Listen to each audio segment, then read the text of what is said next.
Hi there, Deborah Leanne here, and it is time for a bit of authentic life and what it means to lead and love and live from a space of true self awareness and integrity and shining your light without any apology.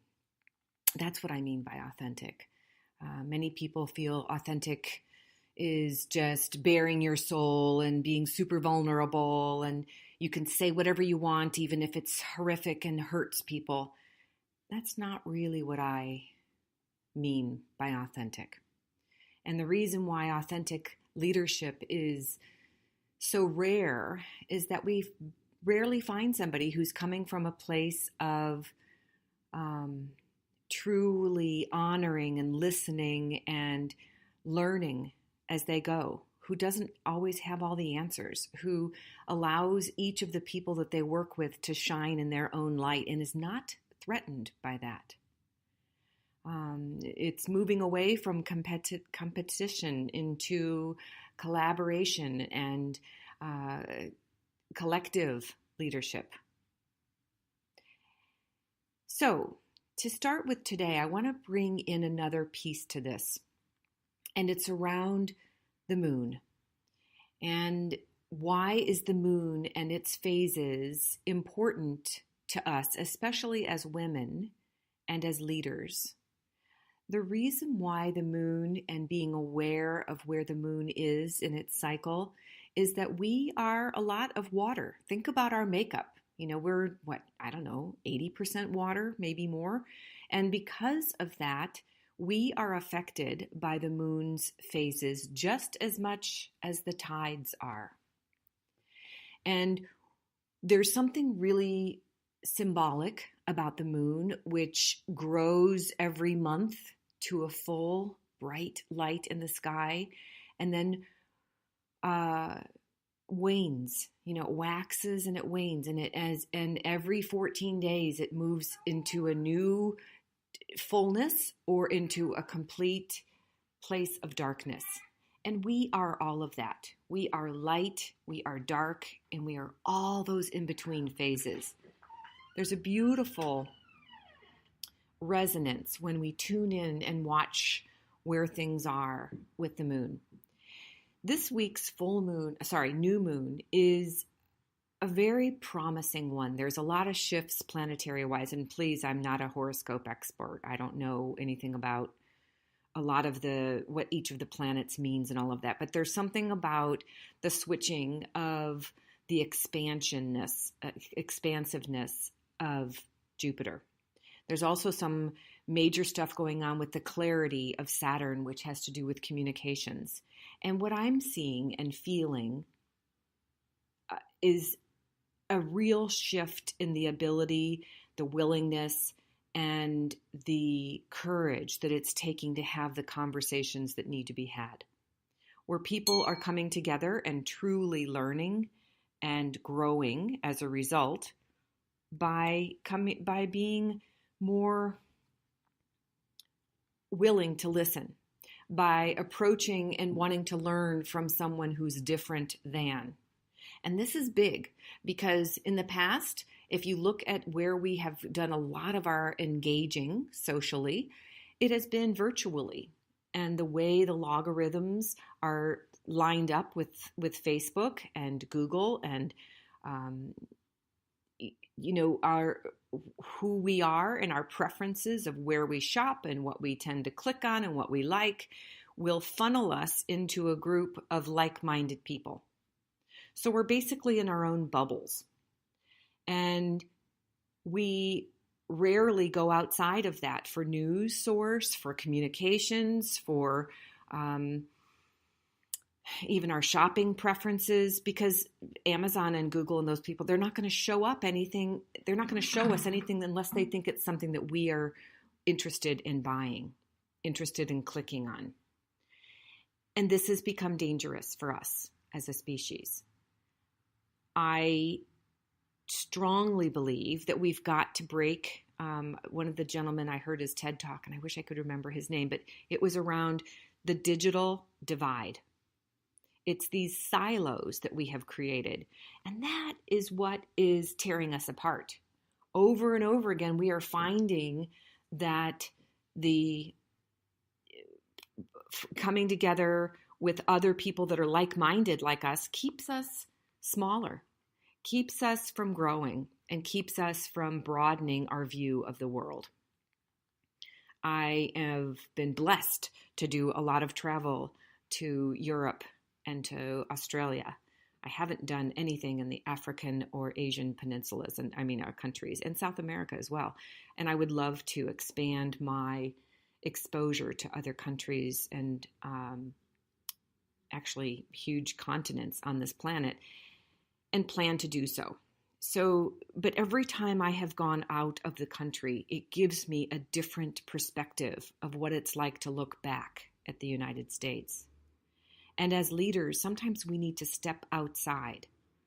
This is where in the old days, when I was told I wasn't a corporate enough person to be promoted into the next director VP position, at the one level, I was really, really disappointed because I wanted to fit in and be like everybody else and be in the pipeline. Later, I learned that my strengths lie in speaking courageously about what I see, what I'm observing, what the organization needs to do to develop and change and grow, and how they could make some simple transitions of moving people here or there to tighten the efficiencies or to really take advantage of someone's strengths in a different way. It's my gift. And because I'm from the outside looking in, I think that's what consultants bring, is we get a chance to see things where when you're in the middle of it, you can't see it.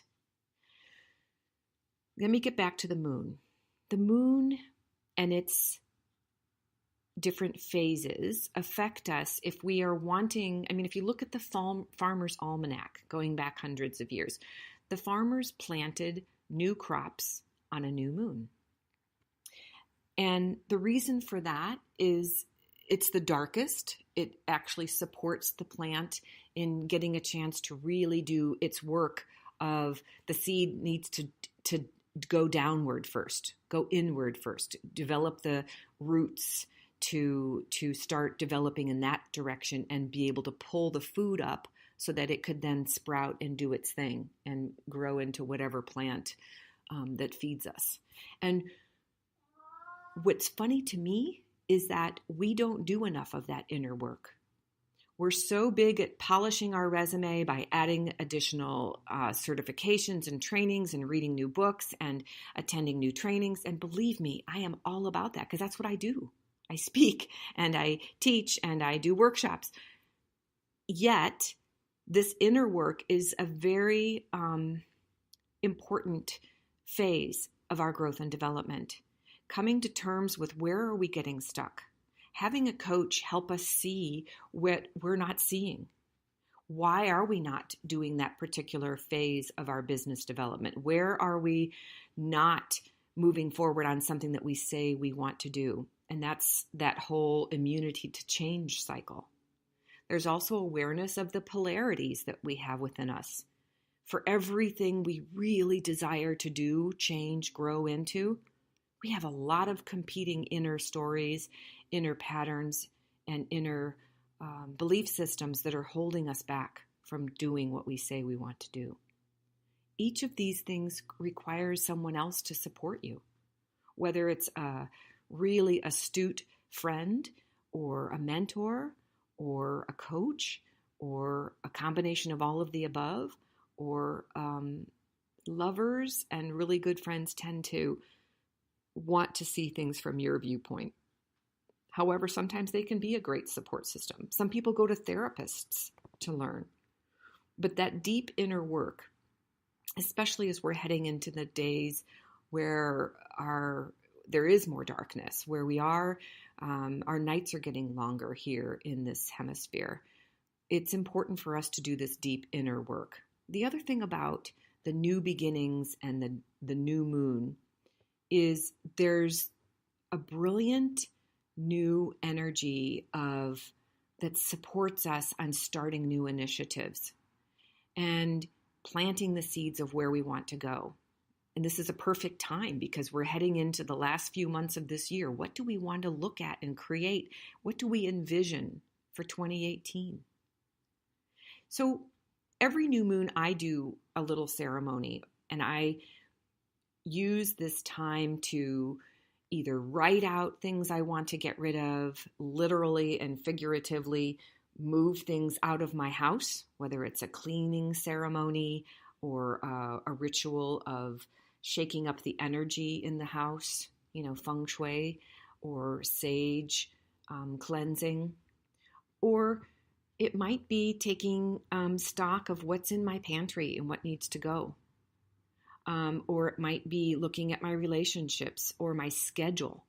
What's on there that's no longer feeding me, that I'm continuing to contribute my time, my talent, and my treasures to?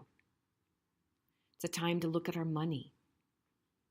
What does our relationship say with our money right now? And each of those things are I look at health, I look at my relationships, I look at my mind and what patterns there that are holding me back, and select something. I look at my physical space, and I like to look at what I'm doing work-wise, my work in the world. What needs to end? What wants to be created? So this kind of deep inner assessment comes about once a month. And I use this time to burn away, whether it's writing out things and burning that piece of paper, or having a fire ceremony in my backyard. My fireplace in the house is not a working one. Or just going outside and tearing up something and burning it in a small bowl.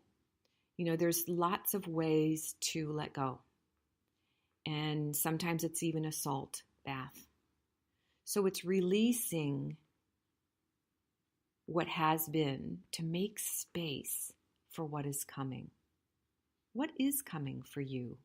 What is next for you? What is wanting to come through you? What dream is just knocking at you, or at your heart, saying, it's time for me, it's time for me? What new group or circle or support system are you calling in to help make that happen? This week has been huge for me. I've just been asking to be opened and be guided. And I have a long lost family member that has shown up, that someone that I knew about, not for all of my life, but I didn't know how to reach this person. I just knew that they were born out of wedlock and put up for adoption. And now one of my cousins has found this person, and we share the same one of our parents. And I'm so delighted to welcome another aspect of my family into my life. There's endings, there's my daughter that's finishing her, she's been playing field hockey for almost 10 years, and her senior game, her final home game of the season is this weekend.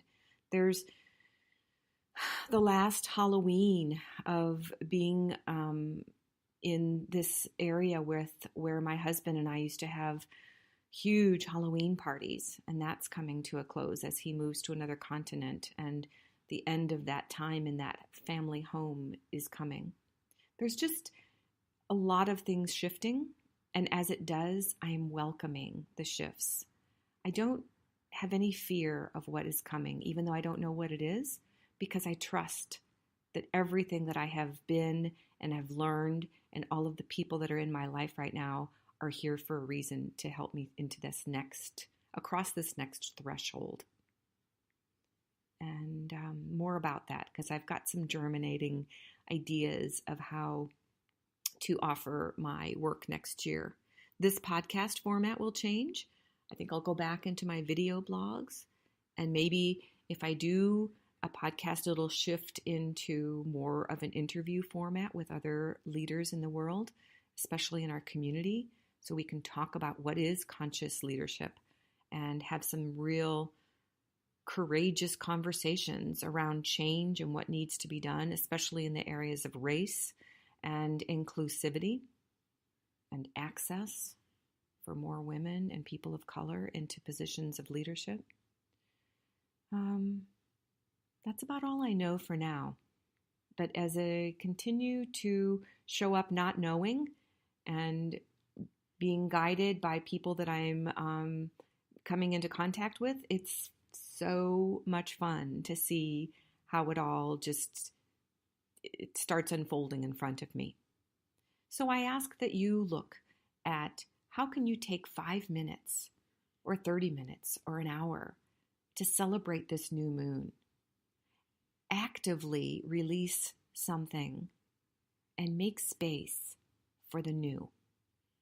And if you know what that new thing is, speak it out loud to the moon in the quiet of tomorrow evening.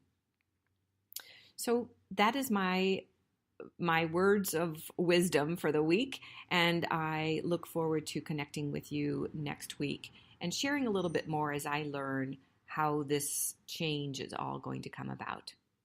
Take excellent care. Until our next time. This is Deborah Leanne. Bye-bye.